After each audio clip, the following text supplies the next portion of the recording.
बहू बनी ड्राइवर। सीमा की साड़ी रवि से होती है। रवि को नशे की बुरी लत लगी होती है। एक दिन अरे माँ, मेरा एक साइड का शरीर काम नहीं कर रहा है। मैं आज खेतों में कैसे जाऊंगा? अरे बेटा, ऐसा ना बोल। तेरे पापा के जाने के बाद से तू ही घर चलाने का सहारा है। मैं डॉक्टर को बुला लाती हूँ। देखिए बहन जी, रोहन के शरीर के एक साइड में लकवा है।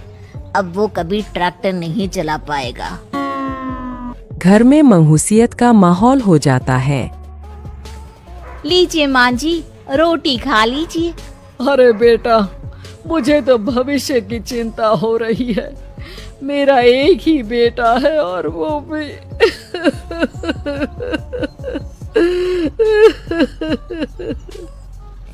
माँ जी, आप चिंता न करें। जब तक ये बीमार है मैं खेत जाकर काम कर लिया करूँगी। वैसे भी नशे के कारण इनका शरीर काफी कमजोर हो गया है।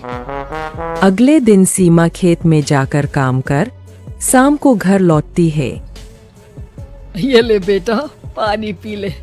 कैसा रहा काम का पहला दिन? माँ जी, काम तो ठीक है, लेकिन मैं अगर ट्रैक्टर चलाना सीख लूँ ना तो काम और भी आसान हो जाएगा। अरे बेटा, दुनिया क्या कहेगी कि औरत होकर ट्रैक्टर चला रही है। माँ जी, या तो हम दुनिया देख ले या अपना घर, कोई बात नहीं।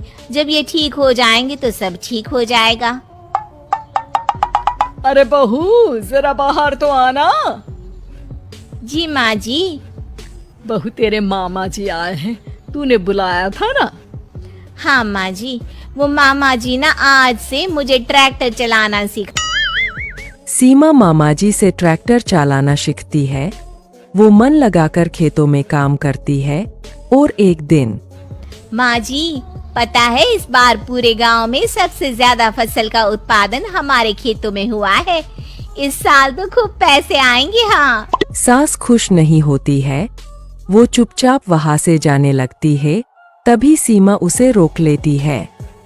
क्या हुआ माँ जी, आपको खुशी नहीं हुई? बेटा, आज डॉक्टर साहब बोल रहे थे कि रोहन के ठीक होने के लिए 5 लाख रुपए की जरूरत है। समझ नहीं आ रहा क्या करूं। सीमा शांत हो जाती है।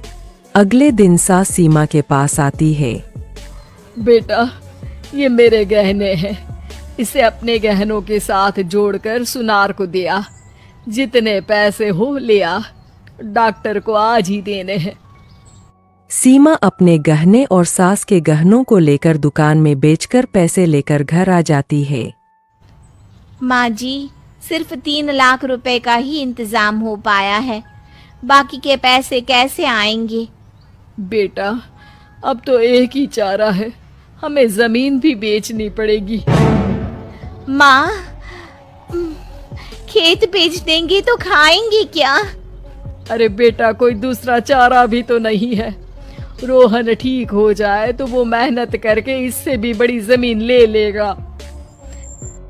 सास बहू मिलकर खेत भी बेच देते हैं। अब पूरे पैसे लेकर सास डॉक्टर के पास जाती है। डॉक्टर साहब, ये लीजिए सारे पैसे। बस किसी तरह मेरे बेटे को ठीक कर दीजिए। आपका बेटा ठीक तो हो जाएगा, लेकिन 6 महीने का समय लगेगा। सास बहू सोच में पड़ जाते हैं कि अब तो कोई जारिया भी नहीं रहा जहां से उन लोगों की कमाई हो। अब कमाएंगे नहीं तो खाएंगे क्या?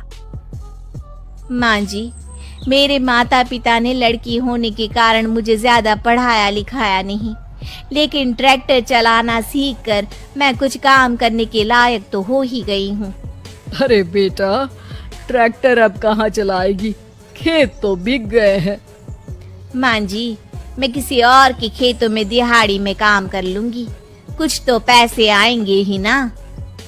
कहकर सीमा काम करना स्टार्ट कर देती है। जैसे तैसे उन पैसों से गुजारा चल ही रहा था। माँ जी, पास के अस्पताल से मुझे नौकरी के लिए ऑफर आया है। पैसे भी ये 4 गुना ज्यादा मिलेंगे और अब खाने पीने दवाई के साथ हम कुछ पैसे भविष्य के लिए भी जोड़ पाएंगे। लेकिन काम क्या है बहू? माँ जी, मुझे अस्पताल की एम्बुलेंस चलानी है। अरे तू तो मेरी बहू नहीं, बेटा है बेटा। जरूर जा बेटा। और हाँ, तूने पूरे गांव में एक मिसाल कायम कर दिया कि हर काम हर कोई कर सकता है। उनके लिए लड़की या लड़का होने की कोई जरूरत नहीं। सीमा मन लगाकर काम करना शुरू कर देती है। आगे जाकर वो